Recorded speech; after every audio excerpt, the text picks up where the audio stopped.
Megan 18 from Haslams. How you doing? I'm good. How are you? Yeah, I'm well, thank you.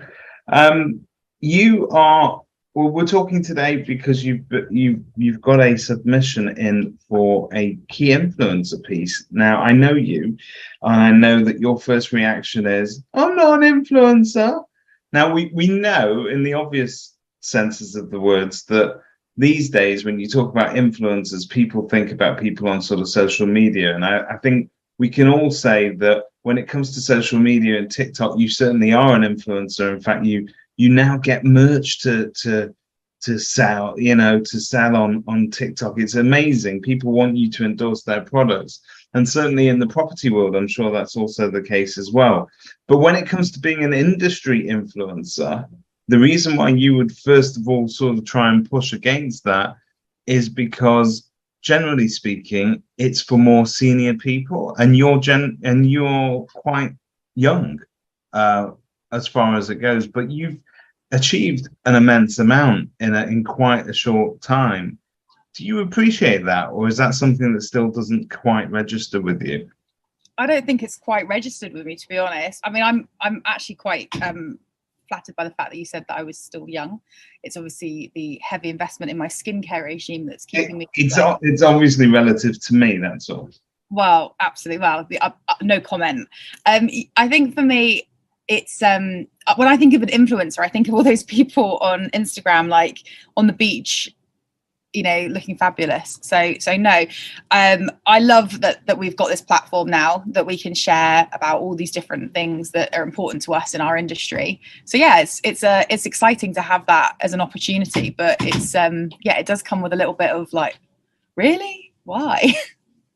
What achievement are you most proud of in your professional life? And what achievement are you most proud of in your general life? So my general life is really easy. It's definitely my son. Dexter is the best thing that ever happened to me. And as corny as it might sound, he's just awesome. So I can't argue with that, right? He's got a lovely smile and he makes me happy every day. So in my personal life, it would be definitely Dexter. In my professional life, I think that's quite a difficult one because I'm just really proud in general of my career and every little step of it. There's been a couple of moments, I think, probably where I thought, oh my God, like that was pretty cool. And definitely. Can I have one of those, please? Just one. You know what? Just you can have one. And I think it's probably when I became, it's a toss-up. I think probably the first time I became a manager. So when I became a lettings manager and I kind of broke out of that negotiator kind of cycle of, working through, that was the first time that I felt like somebody had faith in me beyond, being a neck. Cool. When you look back as well at your career, if you could give one piece of advice to Megan, age 19, starting out again, or anybody really entering our industry for the first time, and this, I suppose, is advice that could also apply to just a young business or a young agent, what one piece of advice would you give them? Well, I'm terrible at giving myself advice, so let's just forget my own advice. But I think if I was going to speak to a young neg at this point, or somebody breaking into the industry, I'd say learn all aspects of the job. So I think now that I'm at a more senior level, it's really benefited me to learn, I've done property management, I've done admin, I've done neg work, and I now when I look at it as a whole picture, as a sort of senior manager, I can actually go, do you know what?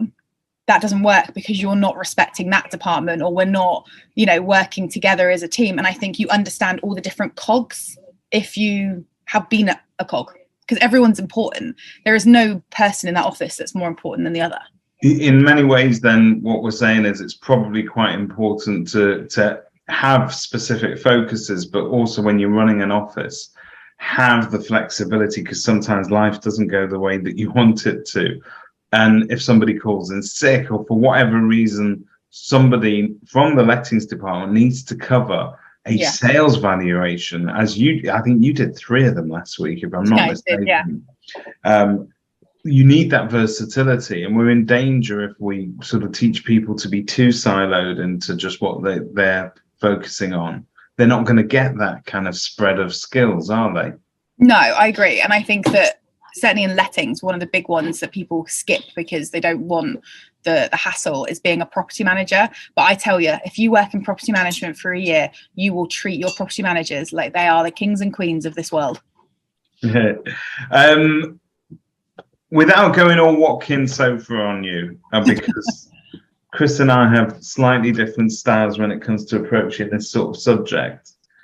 But clearly there's been a big push to talk about women's role in agency, and because we never saw people being vocal, being shouty, to quote Amy Shields, about their successes, but we knew there were plenty of women in agency.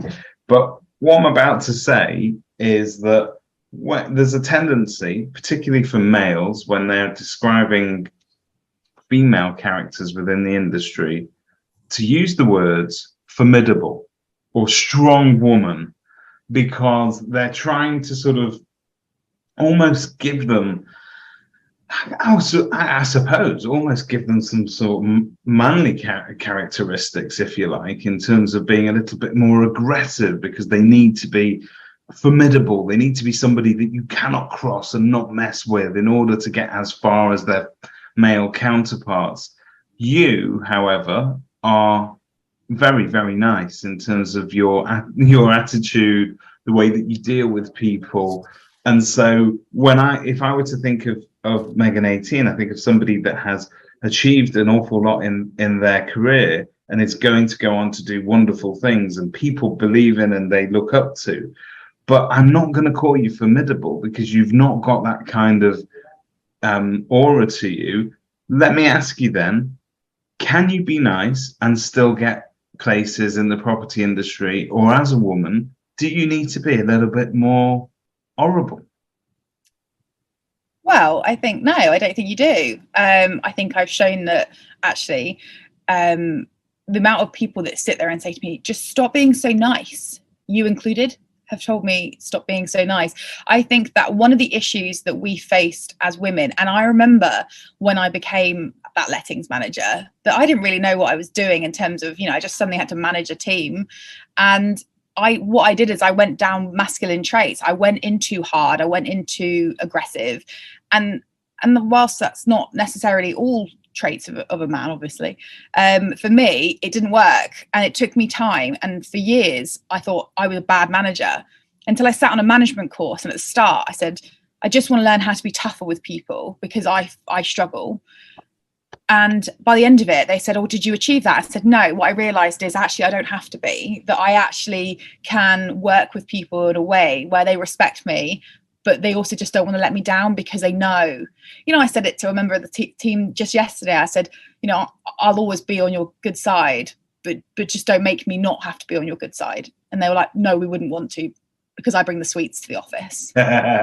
Don't mistake my kindness for weakness is, yes. I think one of the quotes that I think probably is quite pertinent in that situation. You've given us another quote where we've asked what your favorite quote is, and you've said, do what you can where you are with what you have. And obviously that's a quote all about resourcefulness. What is it about that particular quote, whoever we attribute it to? We're currently at the moment between Tony Stark of Iron Man, possibly Teddy Roosevelt as well, and maybe another. But whoever it is, what is it about that quote that talks to you? I think that what I actually said to you, David, was pick whichever one makes me look smarter. So if you could just do that, that'd be great. So I always think back to, in Iron Man, when he builds it, what did we check it was? It was the arc reactor, the little lighty thing in his chest. Yeah. And he built that when he was being held hostage, if I remember rightly. And he built that out of random pieces that he found. And that's how he essentially survived. So for me, it's a bit like if you look at that as our job, that as a CRM system, we've got data coming out of our ears, but yet we're always wanting just to spend money on buying more and more things. But actually, why don't we just look at what we've got already what can we do with that, and what can we build out of that? Because actually our CRM systems, for example, are an absolute gold mine. You just gotta work out how you're going to pick at it. So for me, it's just about saying, don't panic, don't spend loads of money, let's see what we've got and let's work with what we've got already. If you could think of, I mean, there are loads of stuff affecting us as a nation, as a world at the moment, in terms of the news cycle's been a little bit heavy recently. I don't know if you've noticed. No, but, not at all.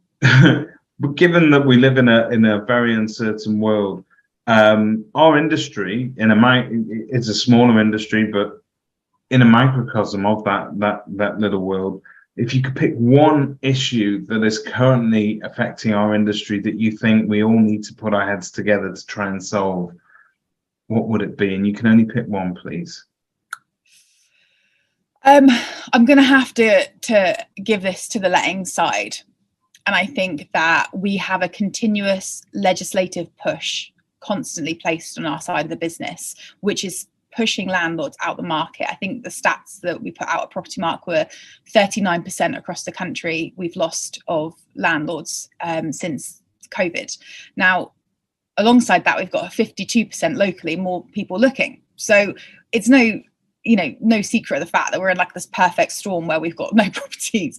But the reality is the issue that we solve is that the government constantly keep throwing around, all different parties, I might add, their golden solution for housing. But the reality is that we should probably just depoliticize housing and actually try and figure out how we not only support people in buying their first homes, but we actually support those that actually don't want to buy their first homes, or don't want to, or can't afford to buy, or whatever it might be, but they still need to rent. You can't favor home buying and then expect there still to be rental properties left at the end of it.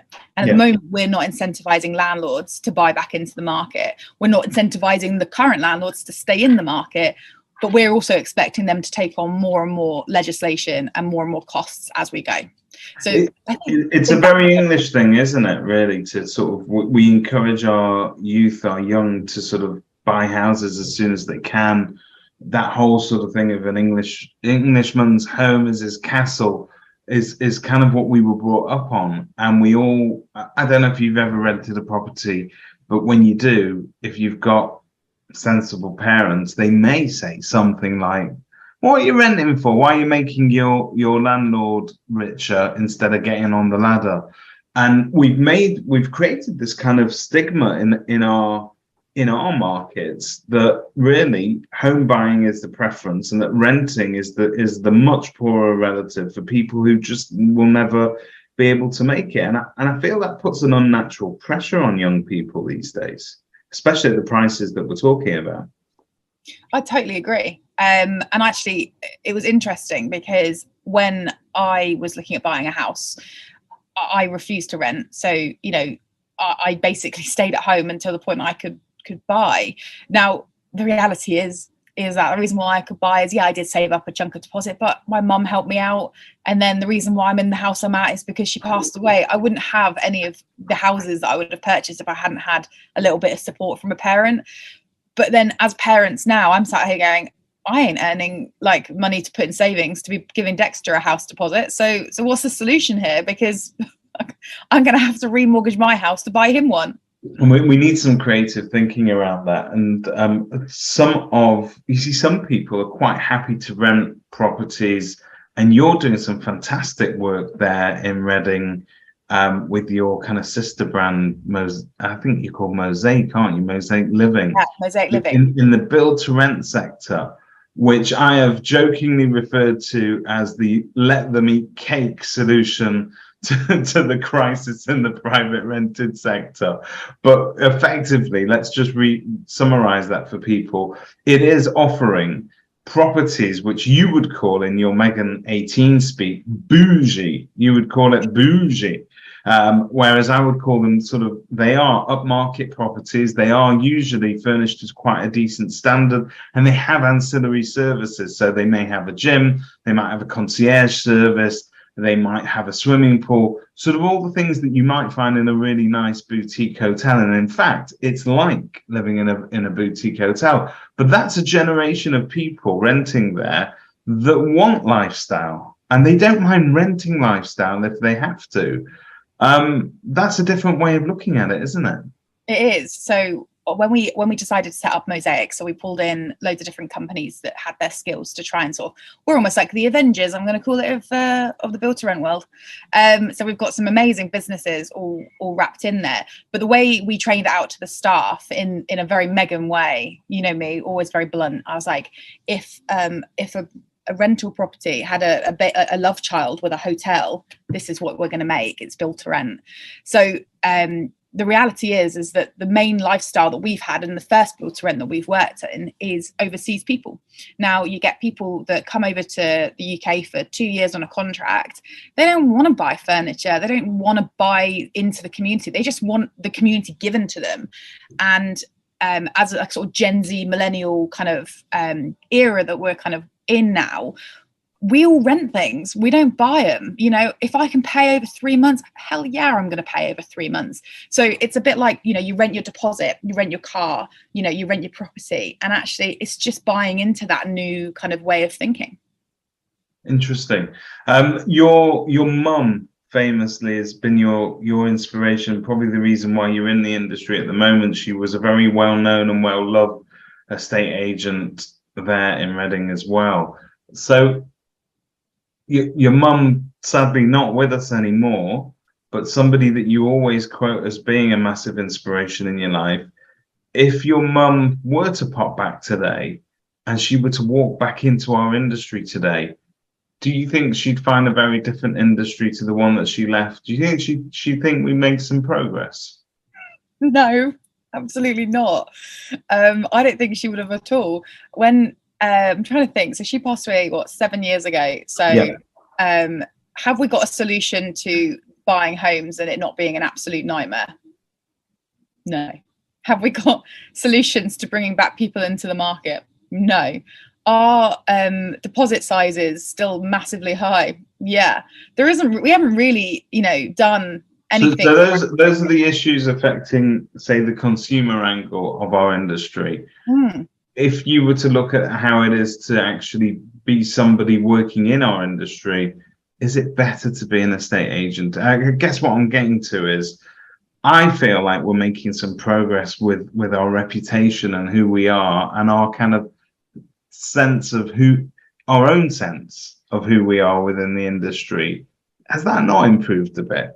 Yeah, I think it has, but I think that you also have to look at the people that are doing that, and it is a generation of sort of younger people. And actually, David, I am including you in that. You know, people that are passionate about it, that have got their faces on a video. Would my mum have sat and spoken to you on a video call right now? Absolutely not. She would have been like, "Oh, don't be ridiculous. I've got things to do." You know, she wouldn't have looked at it as a wider thing. From her point of view, she worked with honesty and integrity, and her clients knew that. So she didn't really care that everybody else didn't like them. And actually, there's an element of that I think we have lost as an industry, that we spend so much time moaning about the fact that people have poor associations that we then forget to actually make sure that we are changing those perceptions, as in our work, how we deal with customers, how we speak to tenants, how we speak to buyers. You know, everybody that comes in your office should be treated in the same way, and you should be looking at them in a whole life cycle of their whole lives rather than in a transactional place. So yeah, I think that we as an industry still have quite a way to go, but we also shouldn't forget the roots that we came from. Thank you for